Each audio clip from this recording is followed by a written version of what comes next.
Hello, hello, hello, hello, hello. Welcome to our next video.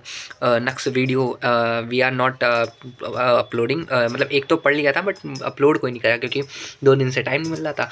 जल्दी जल्दी रटते थे वो ख़त्म कर डालते हैं, बट आज हम तमीज़ से ख़त्म करेंगे। फिजिक्स केमिस्ट्री का वेटेज इसमें बहुत हद तक सेमीकंडक्टर आज पूरा हो चुका है। ये देखो, ये तो सेमीकंडक्टर हमने पूरा कर लिया है। अब इसमें ना कहाँ से स्टार्ट करें यही समझ नहीं आ रहा है। पहले केमिस्ट्री, फिर फिजिक्स, पहले मैथमेटिक्स कर लेते हैं। मैथमेटिक्स में ज़्यादा कुछ है नहीं, तो इसमें क्या है, डी ब्रॉगली डी ब्रॉगली बता रहा हूँ। मैथमेटिक्स में डी ब्रॉगली कहाँ से आ गए। डी फ्रैक्शनल फॉर्मूला क्या होता है, 2 साइन ए साइन बी का क्या होता है, साइन ए प्लस बी साइन ए माइनस बी।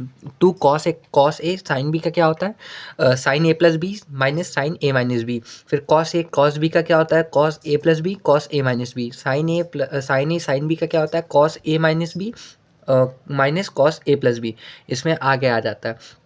फिर उसके बाद fractional formula sine C plus sine D क्या होता है, 2 sine C D upon 2 cos C D upon 2। Sine C minus sine D 2 cos C D upon 2 sine C D upon 2। 2 cos C plus cos D 2 cos C D upon 2 cos C D minus C minus D upon 2। Cos C minus cos D 2 sine C D अब सी plus D upon 2 cos sine C D upon C minus D upon 2। अब इसके बाद ये आता है, math के भी हम नोट्स आज बना रहे हैं, वो हो जाएंगे तो हम लगा लेंगे इसके ऊपर। फिर उसके बाद chapter 1 that is your solution. Solution में सबसे पहले हम बात कर लेते हैं। सॉल्यूशन का बहुत मेन टॉपिक हम पढ़ते हैं दैट इज़ सॉलिबिलिटी। सॉलिबिलिटी किस पे डिपेंड करती है, 2 फैक्टर पे, एक टेम्परेचर पे, एक प्रेशर पे। टेम्परेचर पे जो प्रेशर पे होती है उसका कोई सिग्निफिकेंट रिजल्ट नहीं होता है, लेकिन अगर हम बात करें ये किसके लिए केवल होता है, ये केवल सॉलिड और लिक्विड के लिए होता है। अब यहाँ पे एंडोथर्मिक क्या होता है, डेल्टा एच जो होता है वो हमेशा पॉजिटिव रहता है। सॉलिबिलिटी अगर टेम्परेचर के साथ इंक्रीज कर रही होती है। एक्सोथर्मिक में क्या होता है, इसमें डेल्टा एच निगेटिव होता है। सॉलिबिलिटी इसमें भी टेम्परेचर के साथ इंक्रीज करती है। जैसे जैसे टेम्परेचर बढ़ाते हैं सॉलिबिलिटी बढ़ती जाती है। गैशियस इन लिक्विड, फिर effect of temperature. Gaseous in liquid में सबसे पहले पढ़ेंगे इफेक्ट ऑफ टेम्परेचर, उसमें आएगा तुम्हारा इफेक्ट ऑफ प्रेशर। उसमें क्या होता है, increase with the decrease in the temperature. जैसे जैसे टेम्परेचर इंक्रीज करते हैं वैसे वैसे इंक्रीज विद डिक्रीज, जैसे इंक्रीज करते हैं वैसे टेम्परेचर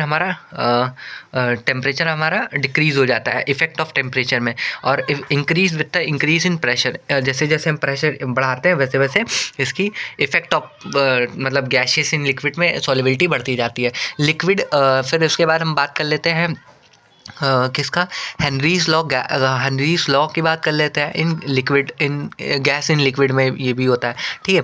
इसमें क्या होता है, सॉरी हेनरीज लॉ में बात कर लेते हैं। तो ये क्या होता है, solubility of gas in liquid में होती है। तो it state that the particle pressure of the gas in a vapour phase P proportional is directly proportional to the mole fraction of the gas in solution, that is P is equal to KHX, where KH is equal to Henry's constant and P is directly proportional to X, and P is directly proportional to solubility in the term of moles. I'm really sorry. P is directly proportional to X and P is equal to KHX. Henry's constant Y is equal to mx, और mx क्या होता है, एक slope बनाता है, ठीक है। ये उसकी स्लोप होती है, एक straight line.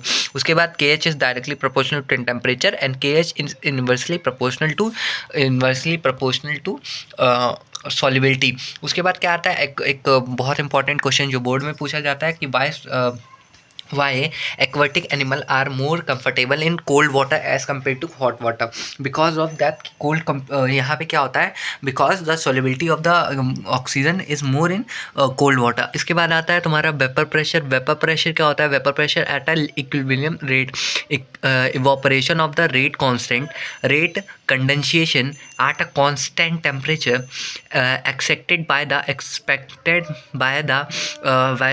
vapor on its liquid surface at a equilibrium pressure। Vapour pressure directly inversely proportional to boiling point. जैसे जैसे बॉइलिंग पॉइंट बढ़ाएंगे वैसे वैसे वेपर प्रेशर कम होगा। देन क्या आता है, देन आता है तुम्हारा राउट्स लॉ। राउट्स लॉ क्या होता है, राउट्स लॉ आता है, राउट्स लॉ हमारा क्या होता है, राउट्स लॉ होता है हमारा the mixture of a two volatile of a particle vapor pressure of each component of the solution is directly proportional to mole fraction। ये क्या, P A is equal to P naught X A, P B is equal to P naught X B, where P A क्या है, particle pressure of a component, P T P total क्या आता है, P A plus P B क्या होता है, P T dot P B. उसके बाद नोट पॉइंट पे लिख लो कि यहाँ पे vapour pressure is decreases of the solvent in the pressure of solute. इसमें अब हम बात करते हैं कि एजियोटॉपिक मिक्सचर क्या होता है। एजियोटॉपिक मिक्सचर में दो टाइप के होते हैं, एक होते हैं मैक्सिमम बॉइलिंग पॉइंट, एक होता है तुम्हारा मिनिमम बॉइलिंग पॉइंट।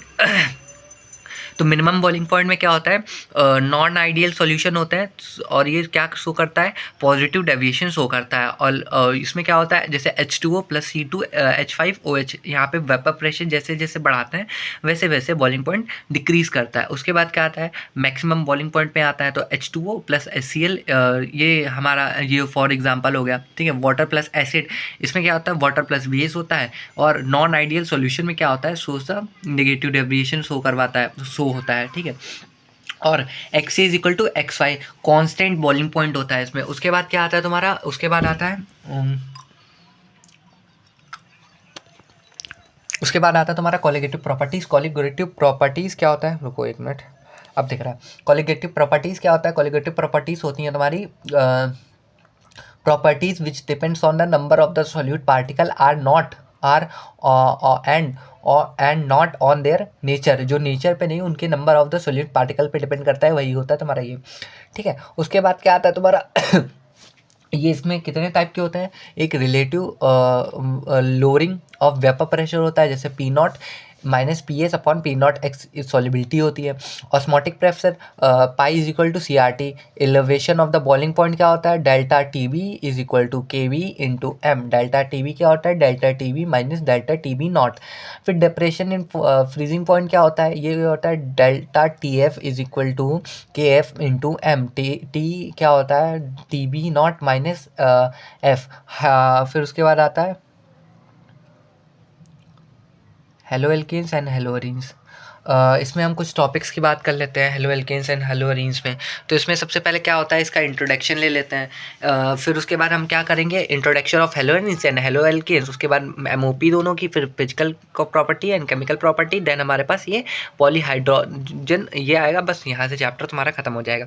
इंट्रोडक्शन में क्या आता है, हेलो एल्केन्स क्या होते हैं, RX बॉन्ड जो बनाते हैं, X होता है इनके पास, ठीक है, जैसे फ्लोरीन, क्लोरीन, ब्रोमीन, आयोडीन सारी, ठीक है। हेलो एल्केन्स क्या होते हैं, और हेलो एल्काइल, इनको हम एल्काइल हैलाइड भी कहते हैं, जिनके पास X होता है, ठीक है। इनकी हाइब्रिडाइजेशन क्या होती है, sp3 होती है, और यहाँ पे 4 पाई इलेक्ट्रॉन होते हैं, ठीक है। और यहाँ पे देखो ये कुछ है, RX जो कंपाउंड बनाते हैं वो भी तुम्हारे हेलो एल्केन्स होते हैं, ठीक है। उसके बाद तुम्हारा क्या आता है, हेलो एल्कीन्स के बारे में इंट्रोडक्शन देते हैं। हेलो एल्कीन्स क्या होते हैं तुम्हारे, हेलो एल्कीन्स होते हैं तुम्हारे जो भी हेलोजन होते हैं, जैसे क्लोरीन, ब्रोमीन, आयोडीन, फ्लोरीन, ये एरोमेटिक हाइड्रोकार्बन्स होते हैं, ठीक है। देखो यहाँ पे इसका क्या होता है, हाइब्रिडाइजेशन sp2 होता है ज़्यादातर। और हेलो एल्कीन्स क्या होते हैं, एराइल हैलाइड्स भी कहे जाते हैं। क्लासिफिकेशन की बात कर लेते हैं, तो क्लासिफिकेशन में सबसे पहला आता है तुम्हारा, क्लासिफिकेशन में क्या आता है, based on the number of the hydrogen, based on the number of the halogen atom present. Halogen atom कितने प्रेजेंट हैं, जैसे मोनो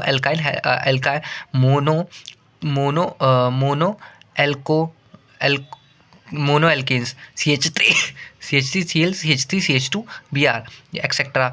डाई हेलो एल्केन्स, इसमें जेम और विस डेमिनल होता है। जेम क्या होता है, एक ही कार्बन पे होगा, और ये विस क्या होता है, अड़ोसी पड़ोसी होते हैं। फिर based on their degree of the alkyl halides, ये प्राइमरी एल्केन्स होते हैं, हैलाइड्स 1 डिग्री होते हैं, सेकेंडरी हैलाइड्स 2 डिग्री होते हैं, tertiary halide 3 degree, quaternary 4 degree, ऐसे करते करते बहुत सारे देख लो ऐसे होते हैं, ठीक है। उसके बाद क्या आता है तुम्हारा, based on the hybridisation of the carbon atom to which a halogen is attach. Halogen जिससे अटैच हो वो उसमें क्या होता है, sp2x, और यहाँ पे होता है sp3x वेराइल और ये अराइल भी होते हैं, अराइल हैलाइड्स और वेराइल हैलाइड, इसको बेंजोनिक हैलाइड्स भी बोलते हैं। उसके बाद तुम्हारा आ जाता है ये जिसको हम कहते हैं आईपीएससी।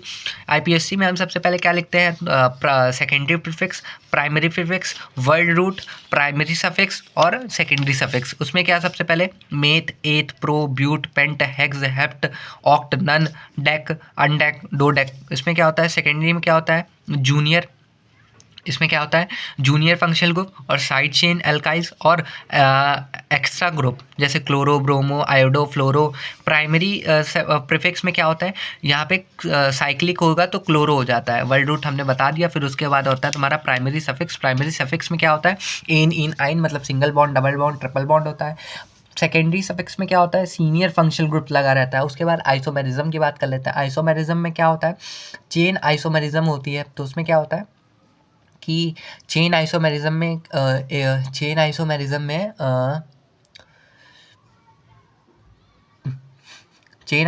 में क्या होता है, अल्काइल हैलाइड्स विद देखो आइसोमेरिज्म का मतलब क्या है, आइसो का मतलब है सेम और मेरिज्म का मतलब है मॉलिक्यूलर फॉर्मूला। तो चेन आइसोमेरिज्म में क्या होता है, alkyl halide with minimum of the 4 carbon atom exhibit chain isomerism. कम से कम 4 कार्बन एटम होंगे तो एग्जिबिट करेगा वो क्या तुम्हारा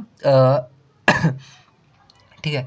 उसके बाद for example n butyl chloride and sec butyl chloride are the chain isomerism. N butyl और सेक ब्यूटाइल क्योंकि इनके पास 4 कार्बन है और सेम मॉलिक्यूलर फॉर्मूला है, ठीक है। उसके बाद क्या आता है, position isomerism, alkyl halide with a minimum of the 3 carbon atom of the monohalides and 2 carbon atom of the dihalides exhibit position isomerism. जैसे CH3 7H7X has a 2 isomerism, CH3 4H9X has a 4 isomerism, and propyl chloride or a 1 chloropropane and a 1 isopropyl chloride or a 2 chloropropane are positional isomerism. जैसे ये यहाँ पे ये हो गया, halogen atom is more electronegative than carbon atom.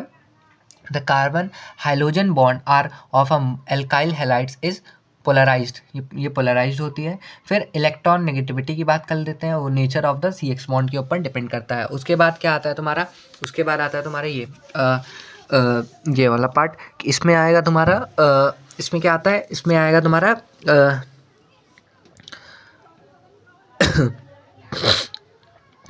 फिर इसमें आता है तुम्हारा न्यूक्लियोफिलिक सब्स्टिट्यूशन रिएक्शन, जिसमें क्या आता है SN1 and SN2, SNI, SN double dash, SNI dash, SNAGP, SNAE, SNEA जो कि तुम्हारे बोर्ड में भी नहीं है और JEE में भी नहीं है।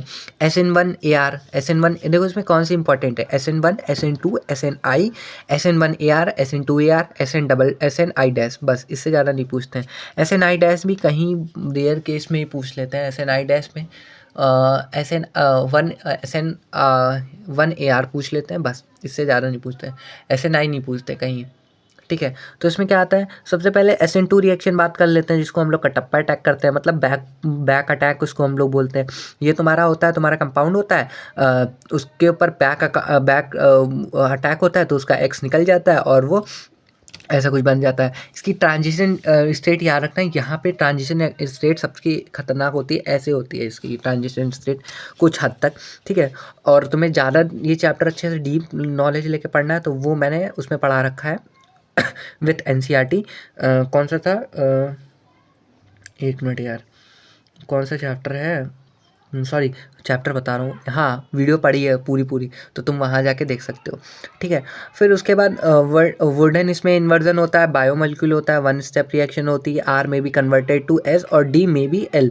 sp2 ट्रांजिशन स्टेट होती है, highly unstable due to 10 electron withdrawing group हमेशा रेट को इंक्रीज करता है। फैक्टर पे क्या डिपेंड करता है, high concentration of the nucleophile.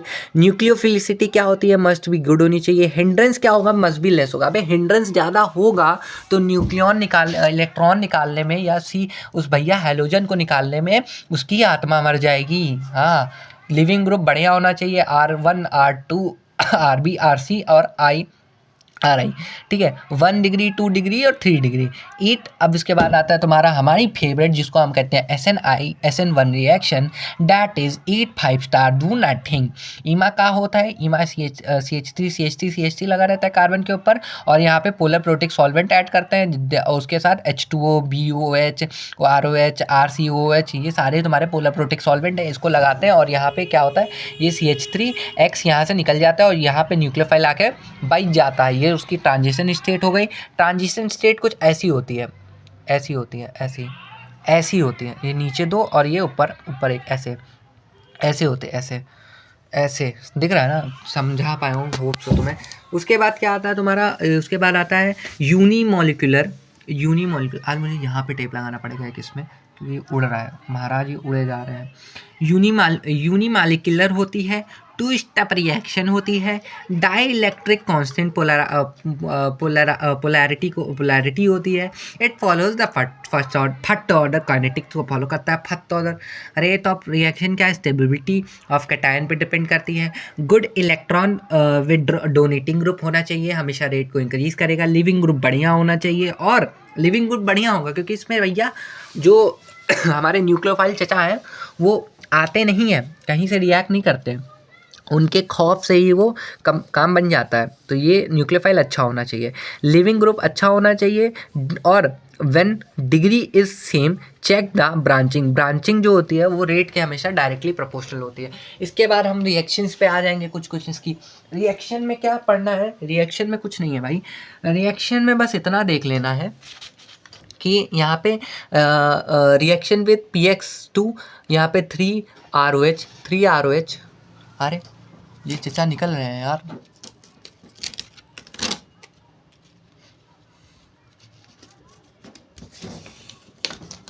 मैंने देखा ही नहीं यार, आज इसको चिपकाना पड़ेगा यार, निकले जा रहे हैं भाई ये लोग।